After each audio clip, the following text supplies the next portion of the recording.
Well, hello. This is Kevin Edwards with Bankers Compliance Consulting, and I have a little bit of updated news for you with respect to the Corporate Transparency Act. Now, if you remember, the Corporate Transparency Act was a major part of the BSA AML reform that was passed back in 2020.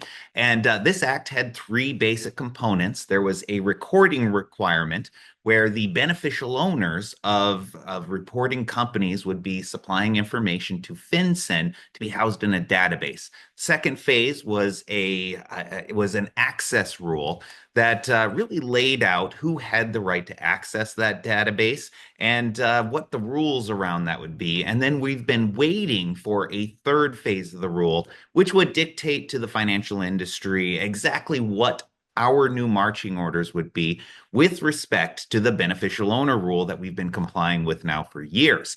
On December 3rd, the United States District Court for the Eastern District of Texas, so this is a Texas court, has issued a temporary injunction that, in effect, basically restricts FinCEN from enforcing that Corporate Transparency Act on the recording phase. So the reporting phase where businesses have to supply their beneficial ownership rule, the court basically held that they believe that the Corporate Transparency Act, or at least part of that reporting rule, likely is unconstitutional. So this temporary injunction is put in place while that proceeding moves forward.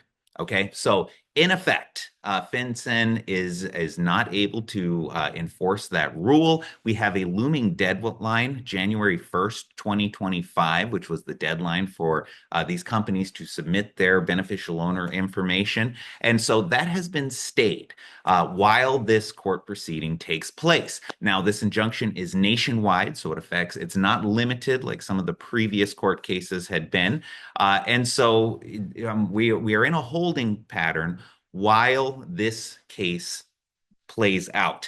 Now, we can expect that there's going to be an appeal, probably to the Fifth Circuit Court of Appeals, and this might even go to the Supreme Court. Also, FinCEN and Congress may act at some point while this case is proceeding. So and then you add in on top of it that we have a new Congress, we have a new administration coming.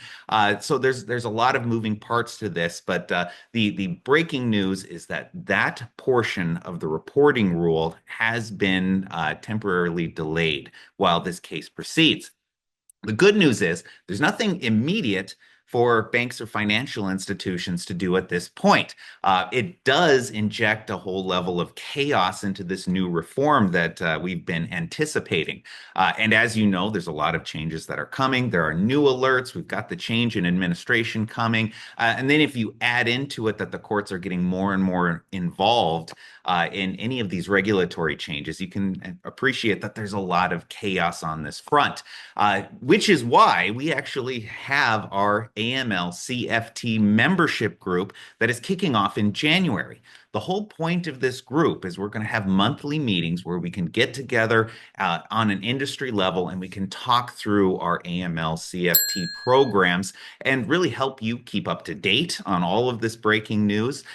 We can digest this news and help pick out where things are important for you and your program and do a deeper dive than we ever could in just a webinar format. It's also going to be interactive so we can discuss things and really draw on the expertise of all of the members of that group. We're going to do this on an ongoing basis, and there's going to be specific takeaways every month. We're going to have an outline of what the issues of the day are or what the deep dives that we're going to do, and you can take those back and use them for your training for the members of your team on the areas that it might apply to them, but also maybe to help you communicate with your management team and board of directors so that they can keep ahead of the curve on all of this chaos. So hope to see you there. A little bit of breaking news, but there's going to be more to come.